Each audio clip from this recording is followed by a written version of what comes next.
रात के 12 बज चुके थे। माँ कभी दरवाजे की तरफ देखती तो कभी एक नज़र घड़ी की तरफ। माँ की आंखों में और चेहरे पर चिंता साफ नज़र आ रही थी। थोड़ी ही देर में दरवाजे की घंटी बजी।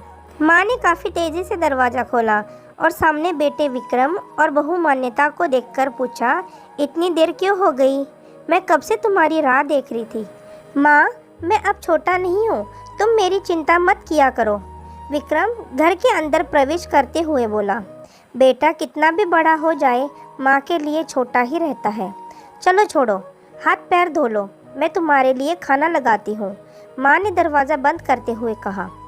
माँ जी, हम बाहर से खाना खाकर आए हैं, आप भी खा लीजिए। हम सोने जा रहे हैं, बहू मान्यता ने कहा। लेकिन मैंने तो तुम लोगों की पसंद की खीर बनाई है, आओ थोड़ी थोड़ी खा लो।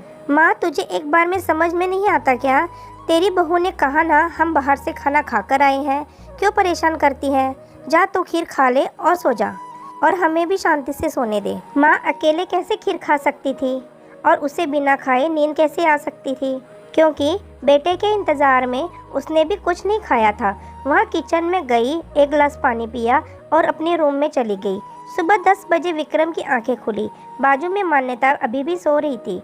विक्रम हॉल में आया तो लैपटॉप के पास रखी हुई चिट्ठी पर उसकी नज़र पड़ी।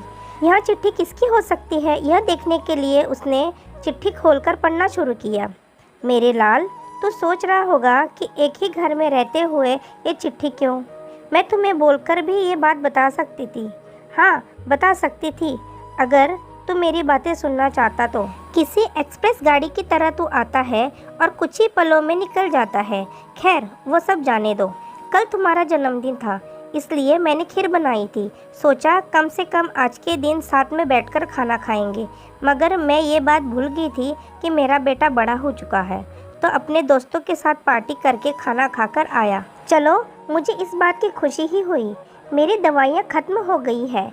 मैंने कुछ दिनों पहले तुझे दवाई की एक चिट्ठी दी थी। अगर वक्त मिले तो वह दवाई मुझे ला कर देना, मुझे थोड़ी राहत हो जाएगी। विक्रम को याद आया कि 4-5 दिन पहले माँ ने एक दवाई की चिट्ठी दी थी।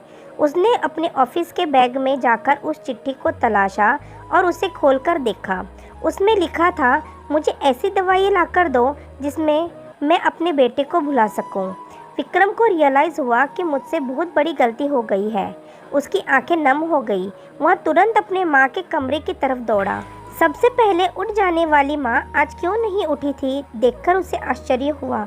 उसने माँ को उठाने की काफ़ी कोशिश की, लेकिन माँ एक गहरी नींद में सो चुकी थी। विक्रम के पास फुट फुट कर रोने के अलावा और कोई चारा नहीं बचा। दोस्तों, यह कहने की ज़रूरत नहीं है कि माँ बाप जीवन में कितने मूल्यवान हैं। उनके रहते हुए ही उनकी सेवा करो, उनसे प्यार करो। वह चले जाएंगे तो कुछ नहीं कर पाओगे।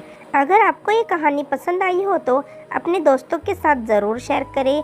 अगर मेरे चैनल पर पहली बार आए हो तो मेरे चैनल को सब्सक्राइब ज़रूर कीजिएगा। धन्यवाद।